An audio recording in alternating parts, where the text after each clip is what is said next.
Hey everybody, happy new moon in Taurus. Almost, we're actually in the dark moon as I make this video. We haven't actually crossed over into the new moon energy yet, but it's coming on Tuesday, so I wanted to make this video for our collective so you guys could start preparing for the new moon cycle. But as we're in the dark of the moon, it's a really good time to slow down, turn inward. You probably feel like you want to do less, get more sleep, get more rest. And it's really an excellent time for that. So give yourself a chance to just go at a much slower tempo and not feel like you have to push yourself to go faster or do more than your body wants you to, especially because we're at that Uranus last degree, 29 degrees Aries, which is a really pivotal point. This new moon's especially powerful because when it crosses over into Taurus, actually it's already in Taurus, but when the day of the new moon, Uranus is also going to be changing signs in Taurus. So that's why it's extremely powerful that we have that double switch over into Taurus. So there's a electrifying energy or an awakening energy that's happening that is going to be really powerful for us to tap into. It's so funny, I actually tried to make this video earlier this afternoon, and as I was talking about Uranus moving into Taurus, like right at the end of the video, I got like to 10 minutes into the video, and then my computer just went, which is very Uranian, so then the video was lost, so I'm like, okay, I have to do it over. So we may have things like that where it's just like chaos, and Uranus affects electronics, so don't be surprised if your electronics start acting up a lot during this time. So back everything up.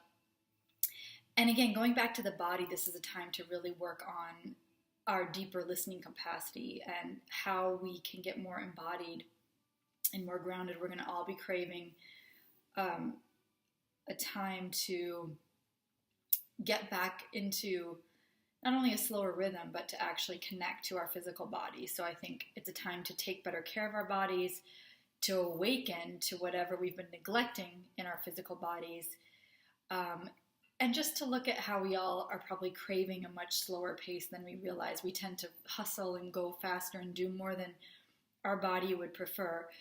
As one doctor told me, the body, a friend of mine who's actually a allopathic doctor, told me that the body likes everything really simple. It likes really boring, simple food, boring, simple routine. The more simple, the more boring, the better for the body. It doesn't like a lot of complicated, confusing things.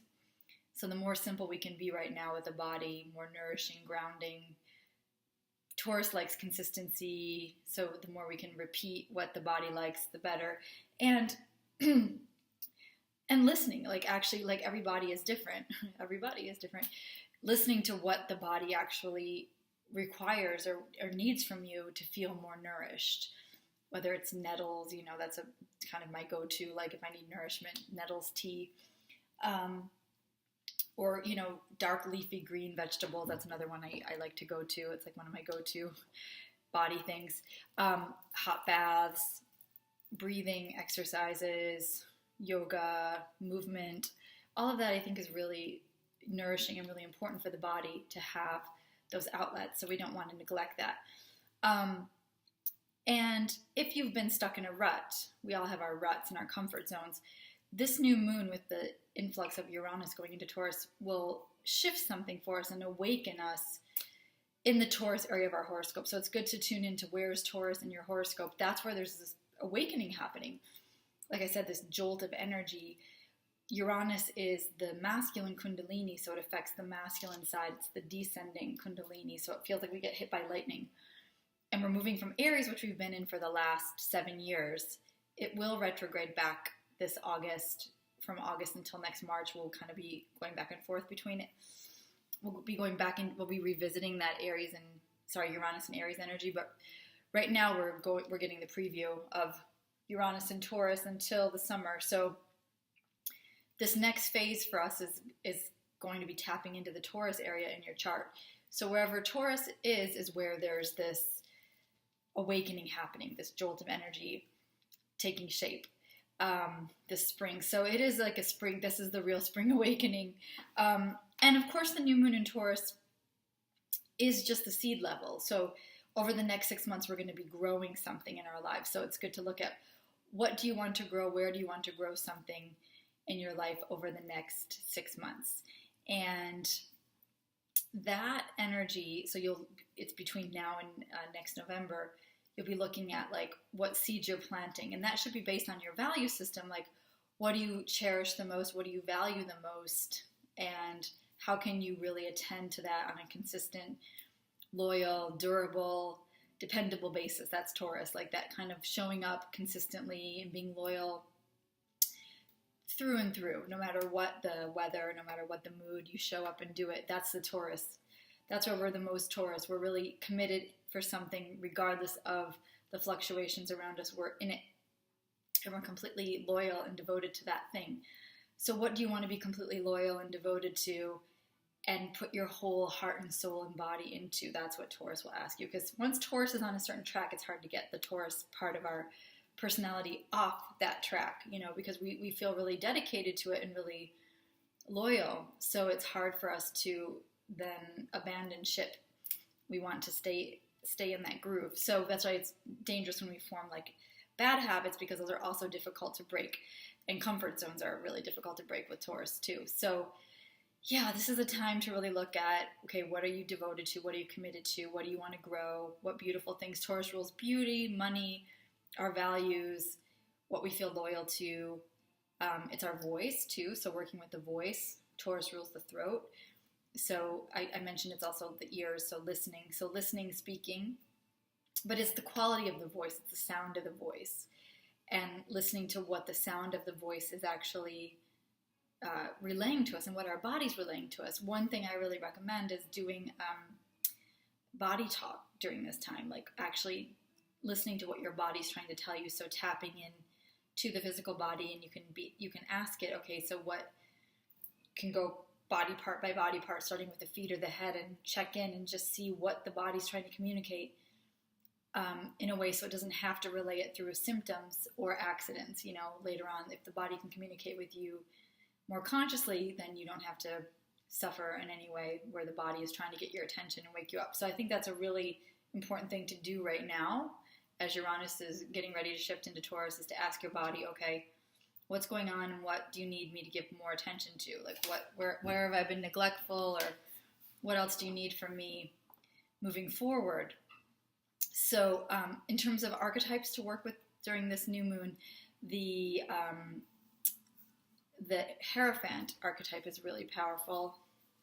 Let me see if I can just pull that up here. I've got my Wild Unknown deck in front of me. The Hierophant rules Taurus, and I thought I had it right in front of me, but of course now it's hiding. I had put it aside and then I think I shuffled. Well, here's what we're moving out of. The Emperor archetype, Aries. We're moving out of that, and we're going to be moving into the Hierophant, which I like the way it's depicted in this deck, which is why I pulled this deck out. Now it's hiding from me. Here we go. Yeah, because I like that it's the crow. So I like the idea that he's got the key too, which I feel is very connected to Chiron. So I don't want to confuse that in this conversation because Chiron just went into Aries. But anyway, I feel like the idea is that the Taurus function for us is about the listening, being a better listener, and there's kind of a Uranian quality to this card too. That's why I liked it. It kind of feels like Uranus and Taurus with the lightning coming through and this key opening up and like listening to the sound, whatever the message of the crow is. So I just really like that for Uranus and Taurus. So there's going to be some kind of message coming through for us, some kind of awakening as we're moving from Aries to Taurus during this new moon. And we're ending the, we've been with the sun in Taurus now, but we're going to be ending this Uranus and Aries cycle. So right now, as I'm making the video, Uranus is at 29 degrees of Aries, and let me get the exact time that it's going to be shifting into Taurus. So the new moon on the West Coast is happening at like really early in the morning at 5 in the morning, 4:48 a.m. And then, so on the East Coast, it's happening at 7:48 a.m. And then Uranus is going into Taurus at 8:23 a.m. or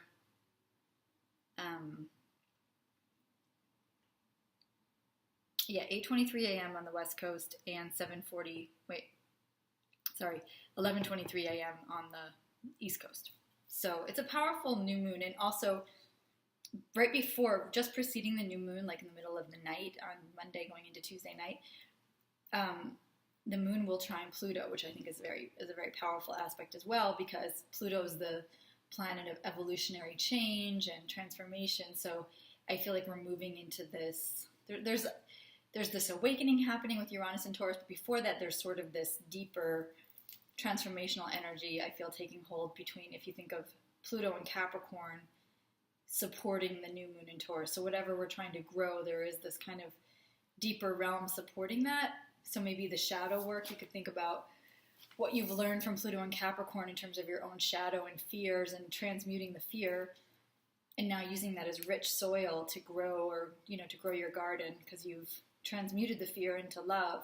And now we can grow with that, and there's more integrity with Pluto and Capricorn to grow what's really beautiful in your life, what you really want to give attention to in your life going forward at this new moon. So there's a lot of integrity with this new moon. So you want to get really honest with yourself about where you want to put your attention, your time, your energy, your heart.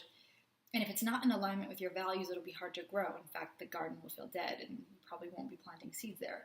So it's really imperative to figure out what you want to commit to. Like I said, what you would actually want to be loyal to and devoted to on an ongoing basis, because it has to be the thing or the project or the energy or commitment that is in alignment with your value system and what you cherish, and with what you find beautiful, what you love, that you'd want to grow. So these are some of the deeper questions to reflect on, and we'll do some of that in the journaling and in the tarot work.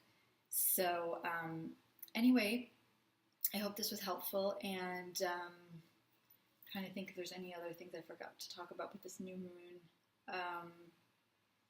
that we're going to be working on with Taurus. Like I said, just really paying attention to the body, the voice, the listening, whatever kind of listening practices you could do. I mean, I like doing the authentic movement practice, because it's a way that I can listen to what's going on inside my body and my psyche at the same time. But yoga's like that. Meditation's a listening practice. Journaling's a listening practice. So all of those listening practices I feel are really key for our healing right now. So I definitely recommend that. And to pull out the Hierophant and put that on your altar during this time and journal with that as well. So I'll give you some more prompts in the email, but I wanted to at least just get this video so you could start preparing. As always with the dark moon, pay attention to your dreams, whatever comes through the dreams. Get more rest, keep your schedule light. Our energy's a little bit more subdued now, and as we're crossing into this new phase, you want to take it easy on the body. Don't push yourself. Don't exert. Watch out for any accidents. I had my poor little guy, Harpo, who's sleeping over there, healing. He's got Taurus rising, and I think the shift affected him. He had a freak accident last week, so he's just healing over there. And so we want to just take it easy and be really, the body's so delicate and precious, so take really good care of yourselves. And I'm so glad you're with us in the Moon Medicine Collective, and Laura and I send you our love, and we'll be sending more info through the email, and we'll check in with you in the forum too, so we'd love to hear from you there as well. Okay,